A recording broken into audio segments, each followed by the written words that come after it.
Você já teve a necessidade de trabalhar com dados de clima, seja de chuva, temperatura, pressão, evaporação, diversos dados, né? Velocidade do vento, e teve a dificuldade de conseguir baixar esses dados, né? Ter uma plataforma que pudesse reunir todas as informações?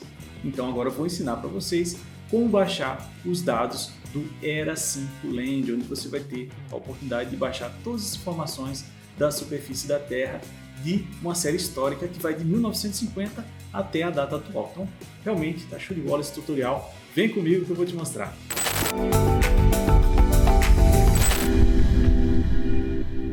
Antes de mostrar todo o passo a passo, deixa eu me apresentar, né? Eu sou Leandro França, engenheiro cartógrafo, especialista no QGIS, e eu vou te ensinar agora, né, algumas dicas exclusivas para você fazer um recorte espacial dos dados do Era 5 Land, você identificar as variáveis e depois disso você abrir lá no QGIS, inclusive aplicar uma simbologia para que você possa visualizar e interpretar esses dados, tá bom? Então tá muito legal, vem comigo que eu vou te mostrar.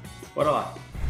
Antes de eu te mostrar como baixar os dados do Era 5 Land e visualizar no QGIS, eu quero mostrar para vocês aqui o nosso blog, né? No nosso blog ele trata um pouco mais sobre o assunto, né? Sobre as séries temporais do Era 5 Land, que é um conjunto de dados do ECMWF, tá? Que é uma organização intergovernamental, tá?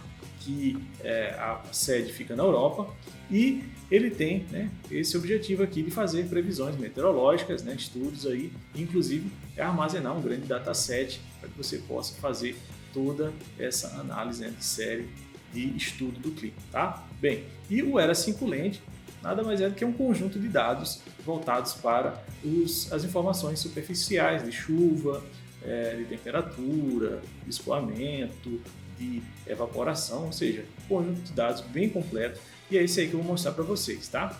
As características do Era 5 Land, basicamente a gente tem uma série de 1950 até a data atual, tá? Então ele dá aqui uma tolerância de 2 a 3 meses, né, da data atual, mas de qualquer forma é uma série bastante completa, que é obtido de uma reanálise do Era 5 e tem uma resolução muito boa, né, para dados climáticos, tem a resolução de 0,1 graus, tá? Que é aproximadamente aí 9 km, de acordo aí com a documentação, tá? Claro que a gente sabe que, dependendo da latitude, essa resolução aí vai ser um pouco diferente, mas, de qualquer forma, uma resolução muito interessante, e a gente tem esse dado em intervalos horários e mensais, tá? E aqui, né, nesse artigo tem todo o passo a passo aqui para baixar, tá? E no vídeo eu já vou mostrar para vocês como baixar e também visualizar no QGIS. Então, só basta clicar nesse link, tá? Só fazendo uma pausa aqui rapidinho, né? Se você está achando interessante o que está vendo aqui nessa aula, né, no nosso canal aqui da GeoOne e no nosso blog, então aproveita agora, né? Se inscreve, ativa o sininho para poder receber a notificação, tá? E se você quiser aprender muito mais, né, sobre o QGIS, que é o software que a gente vai trabalhar agora, então na descrição a gente também tem um convite para a área de membros da GeoOne, tá bom? Então fica aí a dica e vamos voltar aqui para a nossa aula. Aqui no link, né, o primeiro passo é fazer o cadastro, né? Então, no meu caso aqui, eu posso fazer o login. No caso de vocês, se vocês não têm o cadastro, vocês façam o cadastro para poder ter acesso aos dados, tá? E o dado que nós vamos utilizar é justamente aqui o Era 5 Land, tá? Então, para poder acessar o dataset, vocês vão clicar nesse link aqui, ó, Get Era 5 Land. Então, vou clicar nele. E descendo aqui, nós temos tanto os dados horários quanto os dados mensais, tá? Então, no meu caso, eu quero os dados mensais, então vou clicar nesse link, que vai ser direcionado para uma página onde tem todo o overview, né, falando sobre o Era 5, e também as variáveis que ficam aqui embaixo, né, as variáveis que vocês vão poder trabalhar, inclusive com as unidades, a descrição, tá? Então, a gente tem aqui evaporação, nós temos dados de potencial de evaporação, de escoamento, nós temos a queda de neve, né? Então nós temos muitas coisas legais aqui, como por exemplo a precipitação, que é uma variável importantíssima, tá? É o que a gente vai utilizar aqui, nós vamos baixar, e diversas outras aí que vocês podem utilizar nas análises de vocês, tá? Então onde é que a gente baixa? Então vou subir lá em cima, nós vamos aqui em Download Data, em seguida eu vou escolher a opção aqui de reanálise mensal, tá? Então essa é a primeira opção. Então realmente aqui você está no shopping, né, para você escolher, né, diversas opções. No meu caso aqui eu vou escolher duas variáveis apenas para mostrar para vocês. Vou escolher aqui a precipitação total, né? E aqui a gente pode usar também o potencial de evaporação, ou então a evaporação total também, bastante interessante. Tá? Então você escolhe aí o tipo de variável que você vai baixar e vai analisar. Descendo um pouco mais aqui, nós temos os anos, né, que você quer baixar os dados da série, então você pode selecionar todos, que vai de 1950 até 2023, né, que é a data atual, ou escolher anos específicos, por exemplo, os 2 últimos anos aqui, 2021 e 2022. Tá?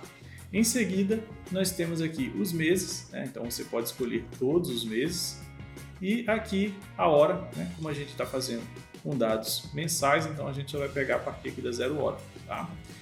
Em seguida, você vai definir aqui uma sub-região. Tá? Por que é interessante a gente definir a sub-região? Para poder pegar um dataset menor, você fazer uma análise numa área específica, senão ele vai dar aqui a extensão global, então você vai pegar um dataset muito maior, muito mais pesado. Tá? Então, para a gente definir essa sub-região, você pode utilizar o próprio QGIS. Tá? Então, aqui no QGIS, a gente pode visualizar a extensão aqui no próprio mapa, né? No caso aqui eu estou com o estado de Pernambuco e eu quero baixar os dados do ERA 5 Land apenas aqui para essa extensão aqui do meu mapa. Então, como é que eu posso fazer? Só basta dar uma olhada aqui nas coordenadas, né? Então a gente tem aqui, passando o mouse, você vai ver aqui que a latitude maior está aqui em cima, né? Menos 7, então a gente pode colocar menos 7 graus. E a latitude menor, a gente tem aqui menos 9, né? Então arredondando para baixo, a gente pode colocar menos 10 graus, né? Então de menos 7 a menos 10, tá? Oeste, a gente tem a longitude menos 41, então a gente pode usar menos 42. E a leste, a gente tem a longitude menos 34, tá? Então menos 42, 34, menos 7 e menos 10. Então vamos lá, aqui no ERA, a gente vai procurar aqui a sub-região, mais ao norte eu vou colocar menos 7, mais ao sul menos 10, menos 42 a oeste e menos 34 a leste. Tá? Então isso aqui, na forma visual, a gente já consegue fazer um recorte, extrair os valores, limites, para poder fazer esse recorte aí do ERA 5 Land. Pronto, e agora a gente tem um formato, nós temos diversos formatos.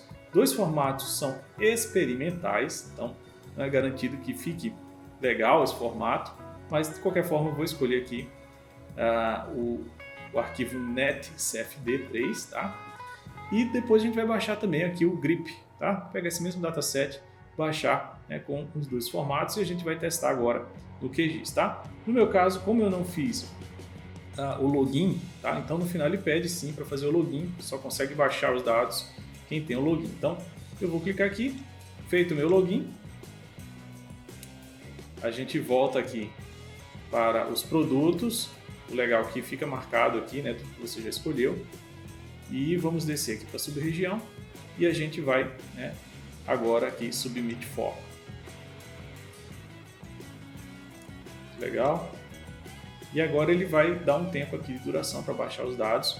Como foi um dataset relativamente pequeno, né? Série histórica de 2 anos, e eu fiz o recorte, então você vê que não demorou muito para poder baixar, né? Então a gente tem aqui 200.3 KB. Então vamos baixar aqui, esse aqui no formato netcfd. Estou pedindo aqui para enviar aqui as 5 estrelas, já vou enviar, tá? Show de bola. E agora vamos baixar também com o outro formato. Então, para voltar aqui, só basta voltar aqui aos dados, tá? E eu vou baixar agora esse formato aqui, grid, tá? Submeter. E agora ele vai baixar esse outro formato. Pronto, né? Demorou um pouquinho mais e o arquivo ficou um pouco maior, mas vamos baixar aqui. Legal, e agora a gente vai para o QGIS, né? Nesta pasta nós temos os 2 arquivos baixados, aqui o arquivo GRIB e aqui o netcdf, tá? Então, o netcdf a gente vai extrair aqui para essa pasta mesmo. E o netcdf tem essa extensão aqui, NC, tá? O arquivo zip a gente pode, inclusive, já apagar. Esse aqui eu vou renomear para facilitar aqui a nossa vida, tá? Vou chamar aqui dados PR, tá?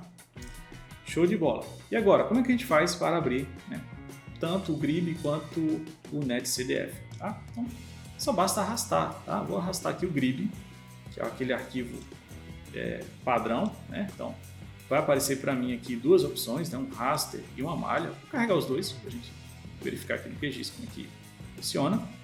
Olha aí a malha e nós temos também o valor do raster, tá? Então, o raster aqui aparece aqui os quadradinhos, né? Então, o valor aqui de cada célula, né? Ou pixel, como preferir, tem um valor associado a que ele carregou como fosse uma imagem, um RGB, só que na verdade nós temos diversas bandas, tá? Então vamos dar 2 cliques na camada e a gente vai verificar, né, se a gente colocar aqui banda simples, cinza, né, a gente vai ter diversas bandas, então, ser 48 bandas, né? Então se a gente colocou 2 anos com 12 meses, então aqui ele juntou tanto os dados da pluviometria, né, quanto os dados de evaporação, colocou tudo em um único raster. Isso aí não é interessante para a gente, é interessante ter essas informações separadas, mas nesse formato GRIB a gente tem essa limitação, tá? E a malha ele dá aqui as informações com evaporação, tá? Então qual a ideia, né, se trabalhar com esse formato GRIB? É você pegar cada uma daquelas variáveis e baixar elas em um arquivo GRIB individual, não juntar todos porque fica mais complicado de se trabalhar com esse formato. Vamos ver agora aqui o formato netcfd. Eu vou juntar aqui essas duas camadas e vou chamar aqui de GRIB. E agora vamos carregar as camadas do netcdf, né? Então vou arrastar aqui para dentro do QGIS. Olha que interessante, aqui ele já mostra para mim as variáveis de forma separada, né? O TP da precipitação total e o E da evaporação, tá? E aqui ainda tem, né, uma malha e um arquivo aqui, uma tabela, onde tem as datas. Então vamos selecionar todos para a gente visualizar aqui no QGIS. Aqui nós temos a precipitação total, deixa eu desligar aqui o de cima, precipitação total, evaporação e aqui a malha, né? Vamos desligar. Nessa tabela, o que é que nós temos? Vou visualizar aqui na tabela de atributos. É justamente aqui o tempo.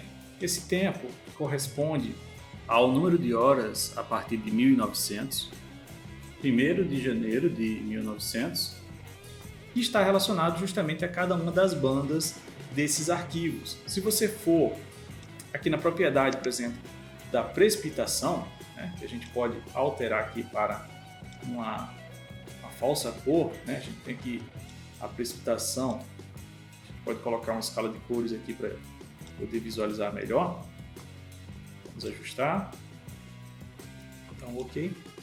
E a precipitação, a gente tem maior precipitação aqui no litoral, alguns pontos aqui mais ao interior, né? E tem aqui uma região que é justamente a região do semiárido, né? Que tem uma precipitação menor, tá? Então, bem, isso aqui é uma simbologia rápida, fácil, que a gente consegue ter a partir dos dados de precipitação. Isso aqui para a banda 1, tá? Se eu quiser visualizar para a banda 2, então vou escolher aqui a banda 2, tá?